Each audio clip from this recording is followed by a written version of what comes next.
दोस्तों नमस्कार। आज का मुद्दा भी अहम है। किसान आंदोलन कहीं टूट के कगार पे तो नहीं खड़ा है, कहीं बीजेपी की ताकत के सामने झुक तो नहीं गया, कहीं ऊब तो नहीं गया वो आंदोलन करते करते, या फिर बीजेपी की सत्ता, क्योंकि उनके पास धन है, बल है, तो कहीं उनके कुचक्र में फंस तो नहीं गया। ये क्वेश्चन में क्यों उठा रहा हूं? इस सवाल में इसलिए उठा रहा हूं कि योगेंद्र यादव को संयुक्त किसान मोर्चे ने इसलिए निलंबित कर दिया कि वो लखीमपुर खीरी में जो दूसरा पक्ष था, 4 तो कुचले गए थे, बाकी दूसरा जो पक्ष था जिसमें मौतें हुई, उनके परिवार से मिलने चले गए। शोक संतप्त परिवार से मिलना गुनाह कब से हो गया? वो भी तो जाने थी, वो भी तो जीवित शरीर थे, उनका भी जीवन गया है। तो अगर कोई मिलता है, संवेदना व्यक्त करता है, तो गुनाह थोड़ी है। मुझे लगता है किसान आंदोलन के कुछ लोग भटकाव में हैं। आपको याद होगा कि लखीमपुर खीरी में सारे विपक्षी दलों को रोका गया था और केवल राकेश टिकैत को जाने दिया गया था। और मैंने तब भी आपको संकेत दिया था कि राकेश टिकैत को बचना होगा इससे। उस सरकार के दबाव में, चंगुल में, डर में कहीं फंसते तो नहीं चले जा रहे। और सब जानते हैं कि संयुक्त किसान मोर्चे के अग्रणी नेता राकेश टिकैत हैं। कोई भी ऐसा कदम होता है, राकेश टिकैत की इमेज को डेंट लगता है कि कहीं बीजेपी के पाले में तो नहीं चले गए। देखिए, शंकाएं व्यक्त हो रही हैं। मैं ये नहीं कहता हूं किसान का बेटा है आसानी से झुकेगा नहीं, मैं आज भी ये कहता हूं। और राकेश टिकैत महेंद्र सिंह टिकैत, बाबा महेंद्र सिंह टिकैत का बेटा है, आसानी से झुकेगा नहीं। लेकिन क्वेश्चन मार्क लग रहे हैं, प्रश्न चिन्ह लग रहे हैं। उनका जवाब देना होगा राकेश टिकैत को। देखिए, अभी जो दिल्ली बॉर्डर से बैरिकेड हटाया, दिल्ली बॉर्डर से जो टेंट हटाया गया, चाहे वो सुप्रीम कोर्ट के दबाव में या उनके कहने पे बार बार तब हटाया गया हो, कोई बुरा कदम नहीं कहता मैं उसको। ठीक है, आपने एक कदम लिया, अब दिल्ली पुलिस भी अपना बैरिकेड हटाए, आपने कदम लिया, कोई बुरी बात नहीं। लेकिन जो घटनाक्रम है, जो क्रोनोलॉजी है, वो संकेत देती है, वो शंका व्यक्त करती है संकेतों की तरफ कि भाई कहीं ऐसी चीज तो नहीं कि कहीं दबाव में तो नहीं आ गए, कहीं पाला तो नहीं पलट रहे हैं, क्योंकि थक गए हैं, किसान भी ऊब गए, और कहीं सरकार ये तो नहीं करने जा रही है तीनों किसान बिलों को वापस लेने के लिए एक ग्राउंड बन रही है। और जब तीनों किसान बिलों को, देखिए, जो पंजाब के पूर्व मुख्यमंत्री हैं अमरिंदर सिंह, वो ये कह रहे हैं अगर किसान बिल वापस ले लेंगे तो हम जो नई पार्टी बनाए हम समर्थन करेंगे पंजाब में सरकार का। ये भी एक स्टेप है, क्रोनोलॉजी का पार्ट है ये भी। तो हमें आपको ये समझना पड़ेगा।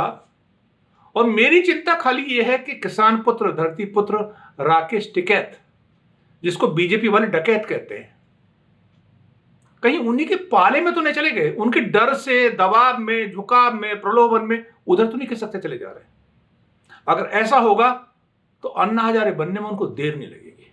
और मैं पहले भी कह चुका इस बात को, राकेश टिकैत को सोचना पड़ेगा इस बात पे, और संयुक्त किसान मोर्चे को सोचना पड़ेगा। मानवता, कोई व्यक्ति किसी कारण से कोई भी मरा, और जो भी दोषी है वो दंडित होने चाहिए, किसी भी पक्ष का हो। जान लेने का किसी को हक नहीं है, चाहे कोई भी पक्ष हो, चाहे प्रतिक्रिया स्वरूप रहो, डिफेंस में रहा हो, एक्सप्लेन तो करना पड़ेगा आपको, कोर्ट के थ्रू पास तो करना पड़ेगा ना, जुडिशियल सिस्टम के थ्रू पास करना पड़ेगा। चाहे जुडिशियल सिस्टम आपको भी जब निरपराध घोषित कर दे कि भाई ये डिफेंस में किया था, अपनी सेल्फ डिफेंस में किया था, प्रतिक्रिया का स्वरूप किया था, या ये आवेश में आके किया गया था, तो इसलिए मर्डर नहीं माना जाएगा। ये कोर्ट कहे इस बात को, आप और हम नहीं कह सकते इस बात को, क्योंकि एफआईआर दोनों तरफ से दर्ज हुई हैं। इसलिए योगेंद्र यादव का शोक संतप्त परिवार दूसरे पक्ष के मिलने को एक मानवता के कदम बता, एक बड़प्पन, एक बड़ा किसान आंदोलन का बड़ा रूप होता है ये। ऐसे द्वेष से काम नहीं चलेगा, आप बड़ा आंदोलन नहीं खड़ा कर सकते हो द्वेष के आधार पे। और योगेंद्र यादव इस किसान आंदोलन के मन थे, इसके मस्तिष्क थे वो।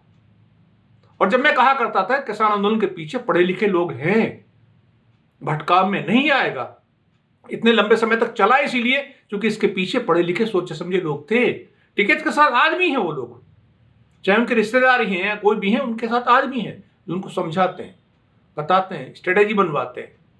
तो इसलिए मैं ये कहता हूं कि ये ट्राइंग टाइम है, ये वो समय है जिसको परख हो रही है इसमें राकेश टिकैत की। क्या योगी जी के दबाव में, किसी प्रलोभन में वो लखीमपुरी खीरी गए और किसानों के आंदोलन को उन्होंने कहा कि भाई अंतिम संस्कार हो। मैं उस कदम को बुरा नहीं मानता हूं, मैंने पहले भी कहा था बुरा नहीं मानता, लेकिन क्या ये सरकार के दबाव में किया या एक वो स्ट्रेटेजी सरकार की है किसान आंदोलन को तोड़ने की, किसान आंदोलन को भटकाने की, किसान आंदोलन को खरीदने की? उनके उस कुचक्र में, उस जाल में तो नहीं फंसते चले जा रहे हैं। ये क्वेश्चन मार्क, ये शंका मैं व्यक्त कर रहा हूं। किस लिए कर रहा हूं? क्योंकि आम जन ये सोच रहा है।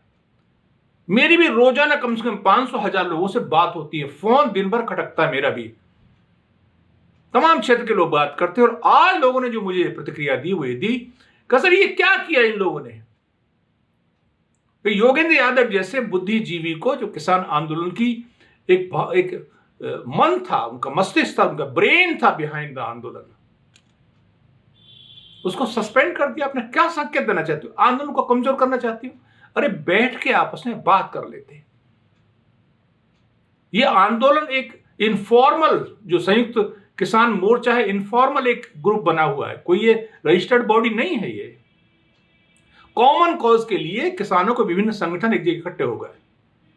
और सरकार जानती है जब ज्यादा संगठन होते तो मेंढकों को तराजू में तोलना बड़ा मुश्किल होता है, और मेंढकों को उछालने के लिए सरकार के पास सारी शक्तियां हैं, प्रशासनिक क्षमता है, पैसे धन वित्त की क्षमता है, लॉबी है उनके पास। और मैं कह रहा हूं देखिए, एक तरफ मेघालय के राज्यपाल चुनौती दे रहे हैं सरकार को कि किसानों की समस्या का निदान करिए, और फिर मैं ये कहता हूं कि सतपाल मलिक को वो बेधड़क हैं, वो बेबाक हैं, वो बागी हैं, ये दिखाई दे रहा है। लेकिन फिर मैं कहता हूं वो जिस तरह से बोल रहे हैं मोदी जी और गृह मंत्री जी के खिलाफ, उनके खिलाफ कार्रवाई नहीं हो रही है। कार्रवाई नहीं हो रही है मतलब क्या है? कहीं इनका जो ये बोलना है, बेबाकीपन है, ये भी सरकार की जो एक रणनीति है उसका हिस्सा तो नहीं? वो मोहरे तो नहीं सरकार के वो कि तुम ऐसे बोलो और फिर तुम्हें श्रेय मिल जाए कि बिल वापस हुए, अमरिंदर सिंह को श्रेय ना मिले, तुम्हें मिल जाए श्रेय, बीजेपी को श्रेय मिल जाए, बीजेपी किसी नेता को मिल जाए क्योंकि वो जाट नेता है। तो ये पूरा कुचक्र समझने की बात है। और मैं प्रश्न चिन्ह लगा रहा हूं, मैं किसी पे अविश्वास की बात नहीं कर रहा हूं। जो छोटे छोटे जो मोड़ आ रहे हैं आंदोलन के अंदर, वो इस ओर इशारा करते हैं। इसलिए राकेश टिकैत बड़े नेता बन गए हो आप, सावधान। मैं सावधान करता हूं। मैं कोई आपके प्रति, आप जानते हो आपके परिवार के प्रति मेरी सहानुभूति है, परिवार से बहुत अच्छे रिश्ते हैं मेरे, उसके बावजूद भी मैं सावधान कर रहा हूं क्योंकि आईना दिखाता कौन है? अपना ही दिखाता है ना। तो मैं आपको आईना दिखा रहा हूं। धीमे धीमे जो होता चला जा रहा है, चाहे आप उसमें सम्मिलित हैं अथवा नहीं हैं, आप किसी ट्रैप में हैं, आप अन्ना हजारे बनने की तरफ अग्रसर हो रहे हैं। Thank you. और आप हमसे जुड़े रहने के लिए सब्सक्राइब करें YouTube पर, फॉलो करें Twitter पर और लाइक करें Facebook पर। और ज्यादा जानकारी के लिए आपको टाइप करना होगा सिर्फ न्यूज़ नशा।